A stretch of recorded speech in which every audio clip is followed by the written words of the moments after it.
Hey, Dr. Bryce Lee with StrengthSpace. Another frequently asked question I get asked by clients regularly is, what about grip, and does my grip strength tell me anything about my longevity and my risk of mortality?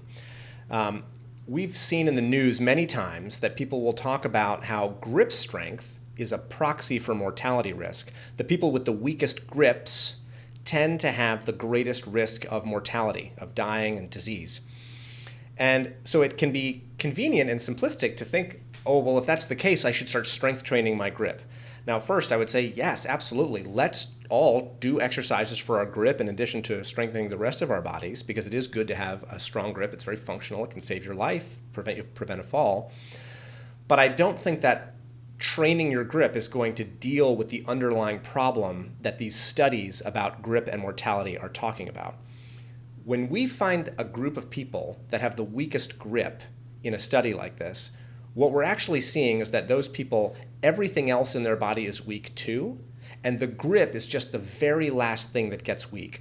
Long after we become sedentary and our bodies start to decondition and our muscle mass starts to atrophy, the very last muscles that we stop using are our grip muscles. Occasionally, even the most sedentary person is still trying to crank open a pickle jar, and they're still using their hands throughout the day. So because of that, the hands tend to stay strong longer than the other muscles in our body, especially torso muscles, muscles of the hips and thighs. And so it's not that a strong grip prevents all of the diseases associated with frailty and weakness. It's more that once the grip goes, that is a sign that everything else has gone as well.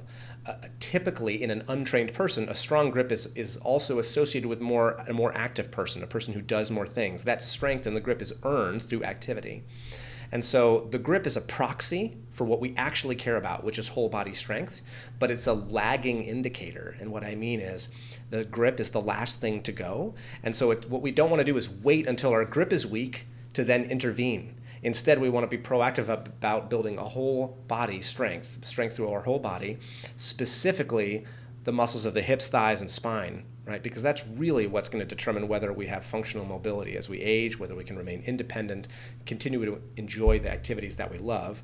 And if we train our whole body and we use exercises like rows and pull downs and pushing and perhaps some deadlift variations, those will produce improvements in grip strength that will be sufficient to put us into the category of low mortality. And then if we want to add on top of that more specific grip strength training, we absolutely should do that. It is good and useful to have a strong grip, and there's many articulations that we can train our grips with, many forms of grip strength training, so by all means do that, but don't make the mistake of thinking that by training your grip in isolation, we're solving the problem that is revealed by a weak grip. A weak grip is a sign of a weak body, and so if we really want to address that problem, we have to strength train the whole body, and particularly the muscles of the legs. So I hope that helps answer your question about grip strength and longevity. Happy to answer any more if you please send them my way. Again, I'm Dr. Bryce Lee with StrengthSpace. Look forward to hearing you next time.